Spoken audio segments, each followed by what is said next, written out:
ओम शांति। आज प्यारे मीठे भगवान की मीठी मुरली मंथन की डेट है 29 अगस्त 2020। तो मीठे मीठे बाबा अपने बच्चों से कह रहे हैं, अविनाशी ज्ञान रतन धारण कर, अब तुम्हें फकीर से अमीर बनना है। तुम आत्मा हो, रूप बसंत।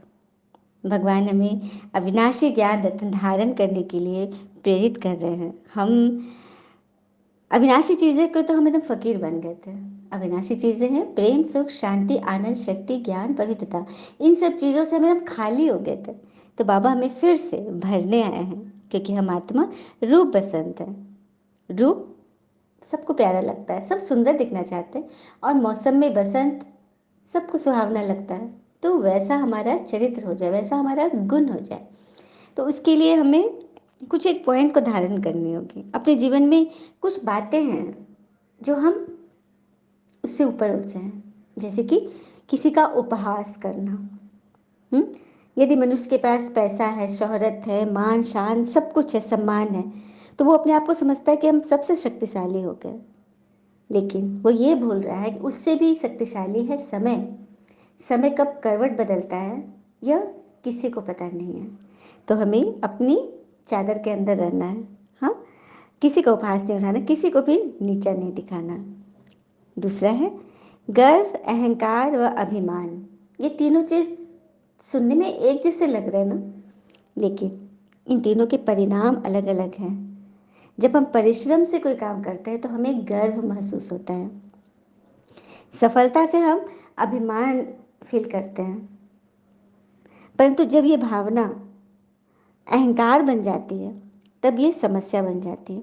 अब इसको पहचाना कैसे जाए कि अहंकार जग गया और उसका दमन आवश्यक है।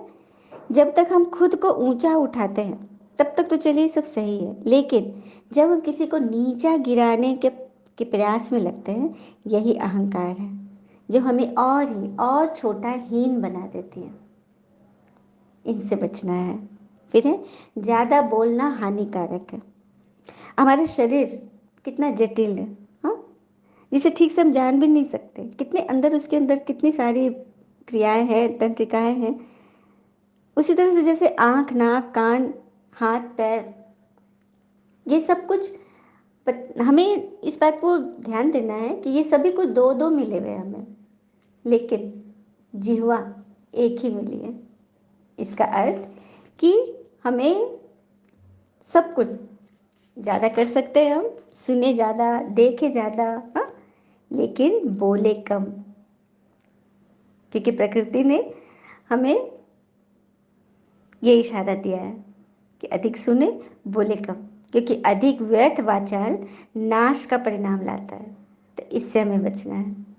और फिर है सबसे बड़ी कमजोरी है क्या, तो अपने रहस्य को उजागर करना, क्योंकि अपने रहस्य ही है जो हमें कमजोर बना देता है।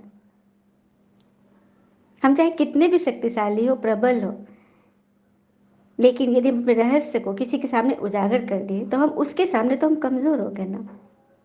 क्योंकि समय आने पर कब कौन किसी का मित्र, किसी का शत्रु रह जाता है, ये तो वक्त ही बताएगा। जैसे विभीषण को रावण के अमृत कुंड का पता था, तभी तो रावण का अंत हो सका ना, है ना। फिर है नकल न करें। विद्यालय में जब बचपन में हम लोग थे तो एग्जाम जब देते थे तो देखते थे कोई कोई बच्चे नकल करके कर रहे हैं, और उस तरह से वो पास भी हो जाते थे। लेकिन जिंदगी के विद्यालय में जो प्रश्न पत्र हमें सबको मिले हैं, उस परीक्षा में तो प्रश्न पत्र सबके एक जैसे होते थे, लेकिन यहाँ जीवन का जो प्रश्न पत्र है सबके अलग अलग प्रश्न हैं। तो अलग अलग ढंग भी होगा। तो स्वयं का प्रश्न स्वयं ही ढूंढना है। अपने मन के क्वेश्चन का हल हमारे पास ही है, और सबके अलग अलग है। किस तरह से हमें उसे प्राप्त करना, सफलता पानी है, यही तो भगवान बैठे हमें सिखा रहे हैं, है ना। फिर है सत्य को छिपाना हानिकारक होता है। कहते भी है ना कि सत्य परेशान हो सकता है लेकिन पराजित नहीं। सत्य को सिद्ध करने की जरूरत नहीं है, वो तो स्वतः प्रमाणित है। फिर है अंतिम, अन्याय के आगे न झुके। कभी कभी बहुत शक्तिशाली परिस्थिति से या व्यक्ति से हम विवाद करना, बहस करना छोड़ देते हैं और मौन हो जाते हैं, शांत हो जाते हैं। तो ये तो चलिए हम संघर्ष से बच गए, विवाद से बच गए। लेकिन यदि बहुत अधिक अन्याय हो रहा है, उस वक्त हम मौन रहते हैं, तो इसका अर्थ है कि उसके इस अहंकार को, मतलब उसके इस कर्तव्य को हमने सहमति दे दी। हाँ, जिससे वो और भी खतरनाक हो जाएगा ना, वो स्वयं को और शक्तिशाली महसूस करेगा और यहीं से हमारा दमन शुरू हो जाएगा। तो सामने वाले की शक्ति नहीं जो आपको रोकती है, मगर ये आपका भय है जो आपको खामोश रखता है। अपने इस भय से ऊपर उठो, निर्भय बनो। भगवान हमें यही बोल रहे हैं कि अविनाशी चीज़ों से अपने आप को भरो। ये माया की चीज़ें, भय, क्रोध, लोभ, मोह, इन सबसे ऊपर उठ जाओ, तभी तो आत्मा बनेगी रूप बसंत। प्रश्न है, कौन सी शुभ भावना रख पुरुषार्थ में सदा तत्पर रहना है? उत्तर, सदा यही शुभ भावना रखनी है कि हम आत्मा सतो प्रधान थी, हमने ही पिता से शक्ति का वर्षा लिया था, अब फिर से ले रहे हैं। इसी शुभ भावना से पुरुषार्थ कर सतो प्रधान बनना है। ऐसे नहीं सोचना कि सब सतो प्रधान थोड़े ही बनेंगे। नहीं, याद की यात्रा पर रहने का पुरुषार्थ करते रहना है, सर्विस से ताकत लेनी है। बहुत सुंदर बात। आत्मा को पुरुषार्थ में सदा तत्पर रहना है कि मैं आत्मा सतो प्रधान थी और मुझे बनना है। ऐसा नहीं सोचना है कि चलो ना, जान गए, पिता को भी पहचान लिए, सब कुछ हो गया, कर लेंगे, हो जाएगा, सारे थोड़ी न बनेंगे। ऐसा नहीं सोचना है। हमें यह सोचना है कि मैं नहीं बनूंगी तो कौन बनेगा। ये भावना हमें आगे बढ़ाएगी। गीत आज की मुरली का, इस पाप की दुनिया से हमें दूर ले चलो। भक्तगण, बच्चे भगवान से कह रहे हैं कि हमें इस दुख धाम से सुख धाम क्यों ले चलो। ओम शांति। बाबा कहते हैं कि तुम बच्चे जानते हो कि हमको घर जाना है। हम भारत की सेवा कर दैवी राज्य स्थापन करते हैं, फिर हम राज्य करेंगे। गाया भी जाता है, फॉलो फादर, फादर सोज सन, सन सोज फादर। बच्चे जानते हैं इस समय शिव बाबा ब्रह्मा की तन में आकर हमको पढ़ाते हैं, समझाना भी ऐसे है। भगवान इस संस्था के फाउंडर के तन में आकर ही तुम्हें पढ़ा रहे हैं ना। तपस्या करने वाले हैं ब्राह्मण, तुम ब्राह्मण कुमार कुमारियाँ अभी राजयोग सीख रहे हो। कितना क्लियर है। लेकिन इसमें योग बड़ा अच्छा चाहिए। याद में नहीं रहेंगे तो मुरली से वो ताकत नहीं मिलेगी, क्योंकि फिर वो हो जाएगा ज्ञान, शरीर की क्रिया हो जाएगी, आत्मा उसको नहीं पढ़ रही है ना। तो बस इससे हमें बचना है। अभी ये पुरानी दुनिया जलकर बिल्कुल खत्म हो जानी है, कुछ भी रहने का नहीं है। तो पढ़ाई करके, पुरुषार्थ करके जल्दी से जल्दी समय को समीप लाना है। ये तो बाबा बता रहे हैं कि अभी तुमको रास्ता बताया जाता है, ऐसे नहीं कि हाथ से पकड़ के ले जाएंगे। इन आंखों से अंधे थोड़ी ना हो। हाँ, ज्ञान का तीसरा नेत्र नहीं था जो अभी तुमको मिल रहा है। तुम सृष्टि के आदि मध्य अंत को जानते हो। यह 84 का चक्र बुद्धि में फिरना चाहिए। तुम्हारा नाम है स्वदर्शन चक्रधारी। एक पिता को ही याद करना है, दूसरे कोई की याद न रहे, पिछाड़ी में ये अवस्था रहे। बाबा कह रहे हैं ना कि एक भगवान को ही याद करो, क्योंकि याद उसे किया जाता है ना जिससे हमें शक्ति मिलती है। और आज मनुष्य की जो आदत है, आज शक्तिशाली है, कल एकदम कमज़ोर हो गए, तो उनकी याद से हमारी आत्मा में ताकत नहीं भरेगी। ये आत्मा में ताकत भरेगी परमात्मा की याद से। तो भाई बाबा कह रहे हैं कि मेरी याद में रहो, याद की यात्रा में तत्पर रहो। अच्छा, मीठे मीठे बच्चों प्रति भगवान की नमस्ते। हम बच्चों की भी प्यारे शिव पिता को नमस्ते। और बाबा दिल से सभी आत्माओं की तरफ से आपको very very very good morning. धारणा के लिए मुख्य सार है, पहली पॉइंट, रूहानी सेवाधारी बन आत्माओं को जगाने की सेवा करनी है। तन मन धन से सेवा कर श्रीमत पर राम राज की स्थापना के निमित्त बनना है। रूहानी सेवाधारी, हमने सुना है सोशल वर्कर, जो कि शरीर से सेवा करते हैं, शरीर से करते हैं, शरीर की करते हैं। लेकिन यहाँ हम रूह से कर रहे हैं, रूह की कर रहे हैं। आत्मा आत्मा की सेवा कर रही है, आत्माओं को जगाने की सेवा करनी है, जागरण करना है, तन मन धन से राम रस स्थापन के निमित्त बनना है। दूसरे पॉइंट, स्वदर्शन चक्रधारी बन 84 का चक्र बुद्धि में फिराना है।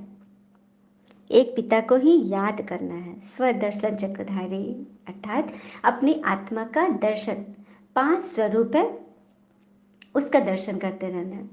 शास्त्र में भी सुना है ना, सुदर्शन चक्र जब घूमता था तो असुरों के गले कटते थे। तो यहाँ असुर है हमारी अपनी अंदर की वृत्ति, आसुरी प्रवृत्ति।